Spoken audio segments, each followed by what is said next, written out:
Curaçao, and Dakota, Aruba.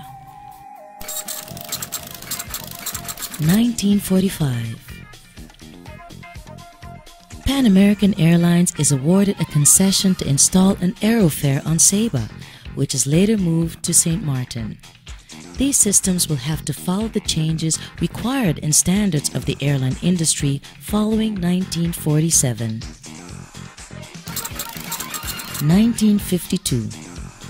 The colonial government decides to separate Telefoondienst from the Landsradio en Telegraafdienst in an effort to hand over the Telefoondienst to the island territory. The Landsradio en Telegraafdienst concentrates its efforts on making its networks denser. In this same year, the introduction of text over radio (TOR) is achieved, resulting in more secure and precise telecommunication performance. This system allows for double checking of characters being sent and received, thus improving efficiency and correctness of messages being transmitted. This makes the telegraph service more reliable and thus more viable.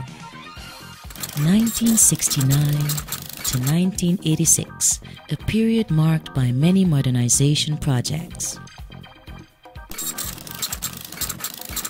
1976.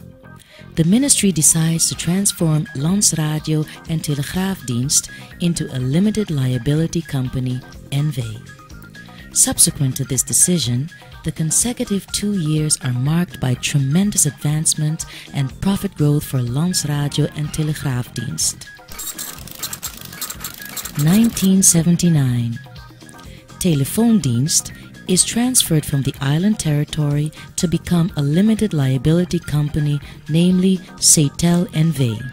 Cetel NV has the charter to carry the fixed landlines as sole carrier. 1981.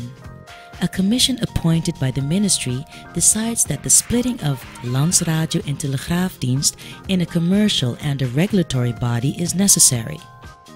The regulatory body will be responsible for public rights relative to Landsradio en Telegraafdienst, licenses, concessions, giving advice to the Minister of Telecommunications, and management of international accords. Furthermore, it will form part of the Ministry of Telecommunications and Transportation as an advisory body. 1986. The start of the digitalization of our telecommunications infrastructure. 1987. A new digital satellite ground station is installed at Vredenberg, which has the functionality of sending and receiving, thus outperforming its predecessors, which could only receive signals. 1989. The introduction of the digital microwave connection.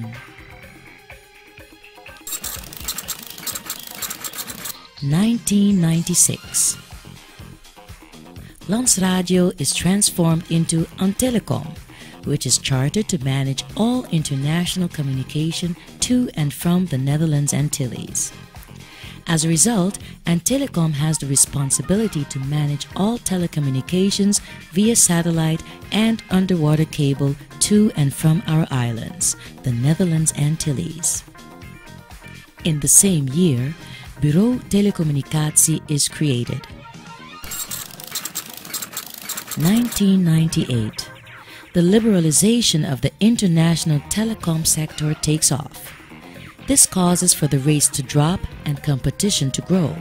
Thus, the end customer starts benefiting financially. 1999. Cetel NV and Telecom are placed in a holding company, namely United Telecommunications Services, UTS. 2001. The regulation process of the Antillean telecommunication segments begins, thus breaking up the various monopolies UTS has enjoyed up to now. Since 2001, many developments have occurred in the area of telecommunication. Since the introduction of cables, many other important innovations in this area have taken place. Nowadays, for instance, it has enabled providers to offer broadband. With the emergence of broadband came voice over IP, e-commerce, and wireless connections enabling internet on the go with BlackBerry devices, 3G, etc. 2008. Commemoration of 100 years of telecommunication. 2008 to 2009, 1 year of activities celebrating 100 years of telecommunication.